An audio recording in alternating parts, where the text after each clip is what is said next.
இன்றைக்கி பேச போகிற டாபிக் வந்துட்டு ஒரு கேள்வி வந்திருக்கு. ஐயா, நான் 3 மாதம் ப்ரெக்னெண்ட்டாக இருந்தேன்.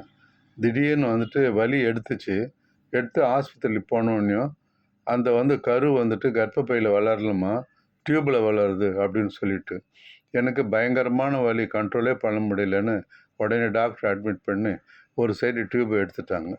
டியூப்பை எடுத்துட்ட பிறகு அதை வந்துட்டு ஹிஸ்டோபெத்தலாஜிக்கல் ரிப்போர்ட் பார்த்த பிறகு எனக்கு வந்துட்டு உடம்புல டிபி இருக்குது, அதனால் வந்துட்டு அதை எடுத்துட்டோம் அப்படின்னு கம்ப்ளைண்ட் பண்ணிவிட்டு எனக்கு ஆன்டி டியூபர்குலோசிஸ் ட்ரக்கு கொடுத்துட்டாங்க.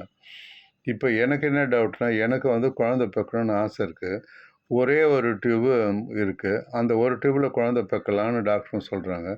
நீங்கள் எக்ஸ்பர்ட்னால நீங்கள் ஒரு ஒப்பீனியன் கொடுங்களா சார் அப்படின்னு எனக்கு கேட்குறீங்க. நான் சொல்கிறேம்மா. உங்களுக்கு சின்ன பொழுதுலேயே பிரைமரி காம்ப்ளெக்ஸ் அப்படின்னு ஒன்று இருக்கும், வயசாகிறதுக்கு முன்னாடி. அதை அப்படியே கண்டுக்காமல் விட்டுட்டு உங்களுக்கு எஜுகேஷன், படிப்பு, கல்யாணம், கஷ்டம் இதெல்லாம் பார்த்து அதை விட்டுட்டு இருப்பீங்க. அது நாளடைவில் டியூப்பில் தான் ரொம்ப ஃப்ரீயும், டியூப்பில் தங்கிடும். இப்போ டியூப்பில் தங்கினோன்னே எங்கள் ப்ரெக்னென்ட் ஆனோடனையும் அந்த டியூப்பில் அது டெவலப் ஆகிட்டு அந்த டியூப்பையும் நாசி பண்ணிடும். இப்போ அதனால் ஒரு டியூப் எடுத்துட்டாங்க.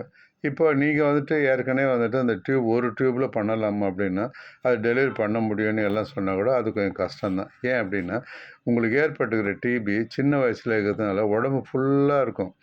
அது எவ்வளோ பர்சன்டேஜ் இருக்குது, எவ்வளோ இருக்குதுன்னு யாருக்கும் கண்டுபிடிக்க முடியாது. அதனால் அந்த டியூபுக்கும் அப்போ அஃபெக்ட் ஆகிடும்.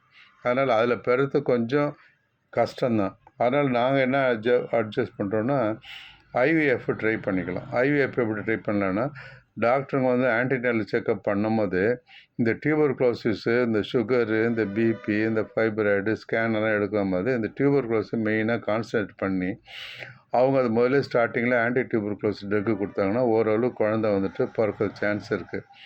பட் யாரும் அது ஸ்ட்ரெயின் எடுத்து பார்க்குறதில்ல.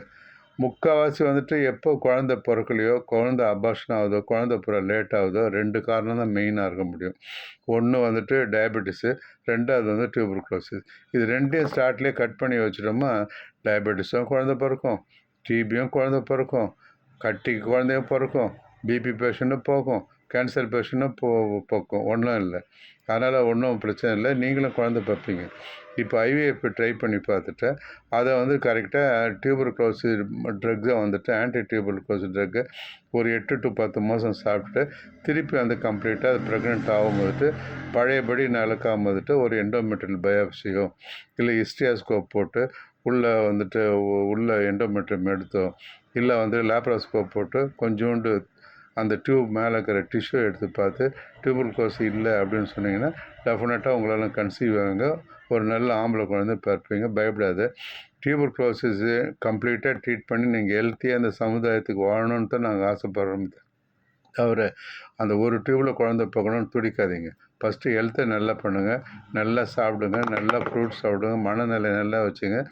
ஐவிஎஃப்ல எனக்கு குழந்தை பிறக்கணும்னு நினச்சிங்க, டெஃபினட்டாக உனக்கு ஆம்பளை குழந்தை பிறக்கும். நன்றி, வணக்கம்.